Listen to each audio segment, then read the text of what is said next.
болмаса, біздің қазір Жаңаөзен қаласында ақпан айының 26-сынан наурыз айының 1-іне дейін тұрмыс атты профилактикалық іс-шарасы өткізуде. Оның мақсаты отбасыда болып жатқан зорлық-зомбылықтың алдын алу. Сіз сондай іс-әрекеттердің куәгері болсаңыз, сенімді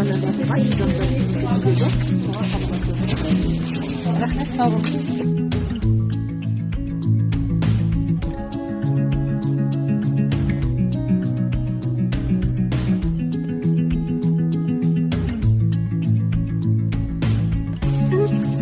Мен Жаңаөзен қаласы полиция басқармасы ювеналды полиция тобының инспекторы Демеген Әсетбекте оқырды.